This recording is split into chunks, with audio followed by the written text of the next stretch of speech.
So I understand usually it's kind of weird to just take a pause real fast on a grammar principle and then just throw another one at you.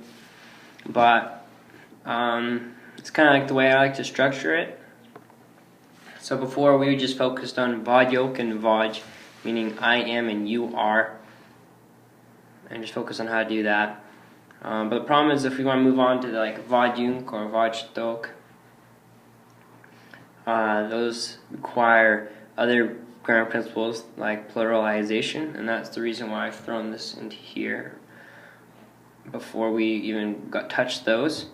And then and uk and the von ark, those are just different, so I introduced those a little bit later. Once again, my formatting got all off, and so everything is just weird. This is saying neutral, so this L is at the end. So these are our neutral ones right here. These are actually our front vowels, which is that guy right there.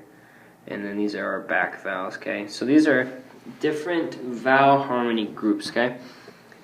So as it says, pluralizing in English is done by the letter S. In Hungarian, they use letter K. Okay, that's pretty similar. But the problem is Hungarian is very phonetic, meaning that they say every single letter in every single word, okay? So like we have this huge word.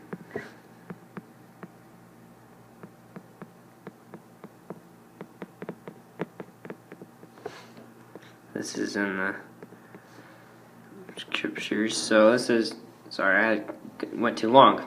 Cel kedet tekert is the word. And I'm saying every single letter. Che, le, ked, et, I, tek, ert. Okay, every single letter is used, okay?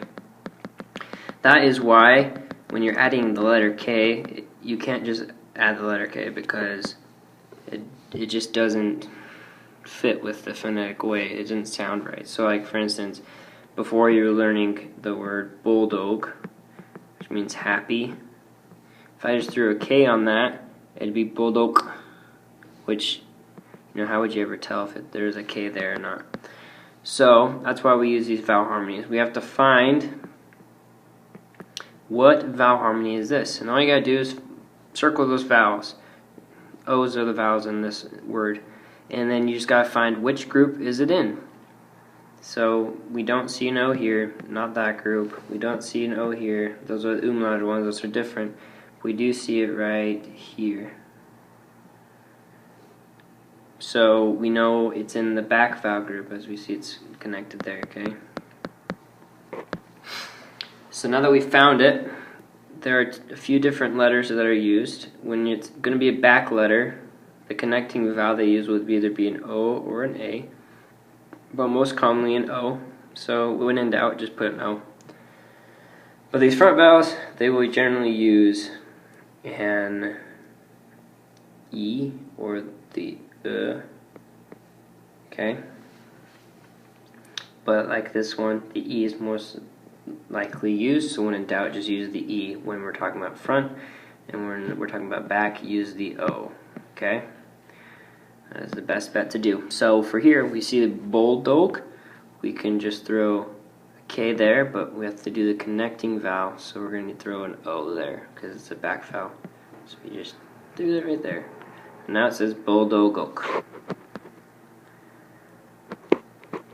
Yeah, so what I recommend is make sure you know all these groups. If it's a neutral one, sometimes what you'll see in a word, like this word right here, generally you look at the last vowel and you'll know, okay, that's going to be a back vowel. Sometimes, you know, if they've taken a word from a different language or something, you'll have more than one vowel harmony in there. So you just take the last vowel and that will be your vowel harmony. But like this one, this is neutral, so you're like, oh, what do I do? It'll just take whatever was before. So we see this is an E. So this one will just end up taking on a front vowel idea.